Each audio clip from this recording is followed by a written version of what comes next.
Yes, Kim Jong Un does have an official pleasure squad, and today I'm going to talk about it. If you're new here, my name is Danny, and I talk about North Korea in an educational way. These are the books and articles I'm going to reference. You can screenshot if you're interested. Now let's get into it. The Pleasure Squad is comprised of about 2,000 North Korean girls, divided into 3 different teams. There's the sexual services team, the massages team, and the entertainment team. These young girls are appointed to the squad in middle or high school, typically between the ages of 13 to 16, and they serve for about 10 years. This squad is run as an official part of the government. It's under the Cadres Department, which is run by this man, Kim Jong Un.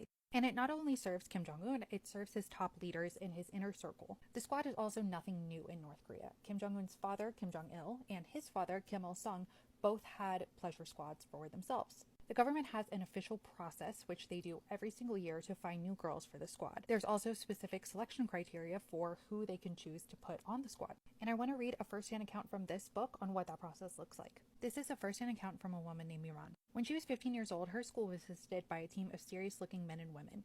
They were members of the Central Workers' Party. Recruiters scouring the country looking for young girls to serve on the squad. If selected, the girls would be sent off to a military-style training camp before being assigned to one of the leadership's many residences around the country. Once accepted, they would not be permitted to visit their home, but their families would be compensated with expensive gifts. It wasn't exactly clear what jobs these girls did. Some were said to be secretaries, maids, and entertainers. Others were rumored to be concubines. Miran had heard about this from a friend whose cousin had been one of the chosen.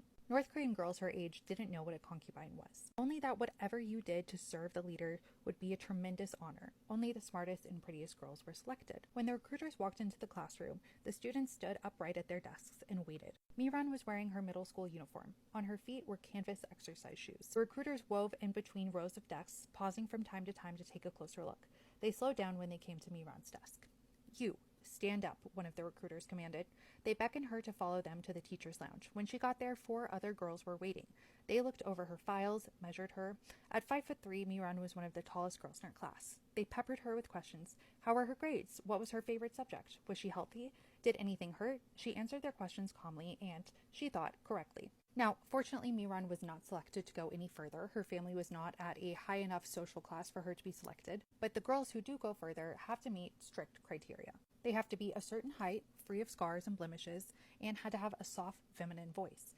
They were also required to be a virgin. After the top girls are selected, they are sent to Section 5 of the Cadres Department. The Cadres Department reviews the list, whittles them down, and then sends their final selections to the North Korean leader. He then handpicks who he wants to be on his squad. The new recruits go to a 6-month training course before they start. They are then assigned to one of the royal residences around North Korea. It says 32 here, but there's a lot more nowadays. This book is a little bit old. We have stories from men who are either related to the North Korean leader or served him in some capacity, talking about the pleasure squad. The girls were constant presences at guest houses. Regardless of what team they were on, they typically all had to do some sort of sexual services, including stripping naked or playing erotic games. Once the girls have served a decade, when they hit their mid-20s, they are retired from their roles. They're typically then married off to elite guards of Kim Jong Un. But regardless, they're kept under close watch because they've seen so much behind the scenes. There's only one case in history where we know a group of girls were allowed to return to their families. They were each paid $4,000, which is a lot in North Korea,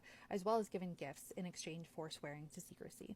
Anybody who broke this pledge would be immediately executed.